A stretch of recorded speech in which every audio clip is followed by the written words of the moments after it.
Devem estar... É a única coisa. Que eles devem estar sofrendo lá. As ONGs lá pressionando, pressionando, e aí os pais decidem mandá-los de volta rapidinho aqui. Mas aqui não vai ficar barato não, hein? É isso aí, Lombardi. Olha, algumas regiões do Brasil ficam agora com a sua programação local. Você que está em Fortaleza, você fica na companhia da Isis Cidade. Um beijo para todos os cearenses, tá? Porque realmente sofreram bastante hoje com a chuva.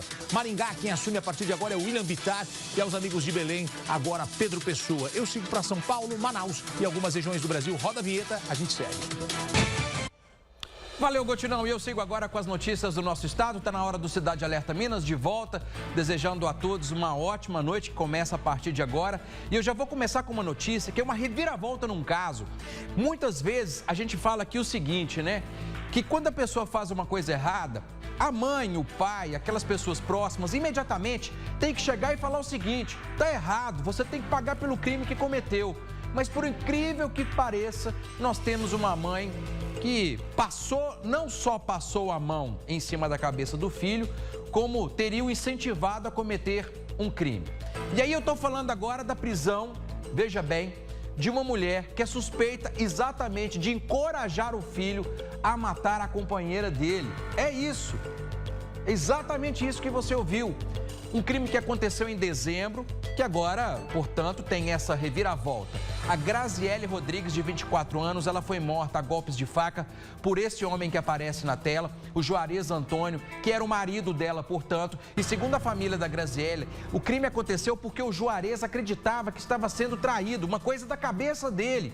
E ele tinha deixado, ela tinha deixado, né, melhor dizendo, a casa deles, numa tentativa exatamente de quê? Terminar o relacionamento. Na cabeça dela era: eu não quero mais ficar com ele, portanto eu vou sair. E o comunicou: não quero mais, vou embora.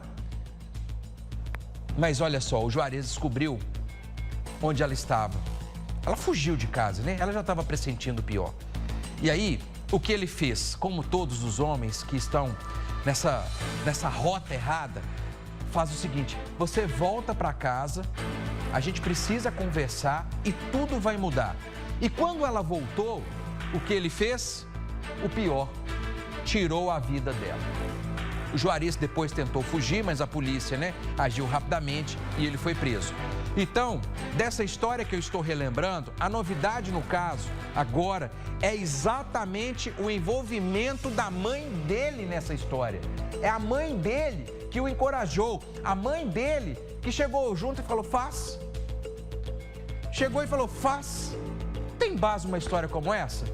Ô Vinícius, tá nessa história? Ô Vinícius, eu fico assim, sabe, assustado, apavorado, são 6 horas e 2 minutinhos, porque eu penso o seguinte: a mãe deveria fazer exatamente o contrário, chegar lá e falar o seguinte: de forma alguma, meu filho cometeu um crime, então sou eu quem vai denunciá-lo, por mais que seja mãe, por mais que seja pai, por mais que seja pessoa que fica próxima. Mas não, estava encorajando o filho numa dessa errada, sabe, em apoiá-lo para tirar a vida de uma outra pessoa, até então a nora.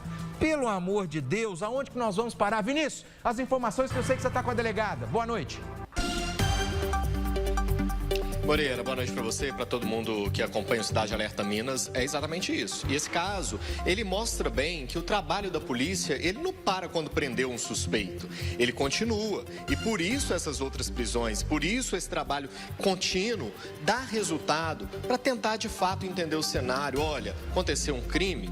Quais circunstâncias? Por quê? Quem está envolvido? Às vezes a gente acha: não, prendeu um, pronto e acabou. Nada disso. E como você bem disse, nesse caso, né, a sogra da vítima ali, totalmente envolvida, incentivando o crime. Ela que ao invés de chamar o filho, ainda que ele tivesse cometido o crime, falador, vão lá na delegacia se entregar, não, dando cobertura para ele, aprontando toda a fuga. Não é bem assim, né? Quem está aqui ao vivo com a gente é a doutora Adriana Rosa, delegada do Departamento de Homicídios aqui da capital. Doutora, um trabalho de fato minucioso para conseguir conectar a Márcia, né, a envolvida, nesse crime lá de dezembro. Sim, boa noite a todos. Esse é um caso que chocou pela participação aí da mãe do autor, uma mulher, né?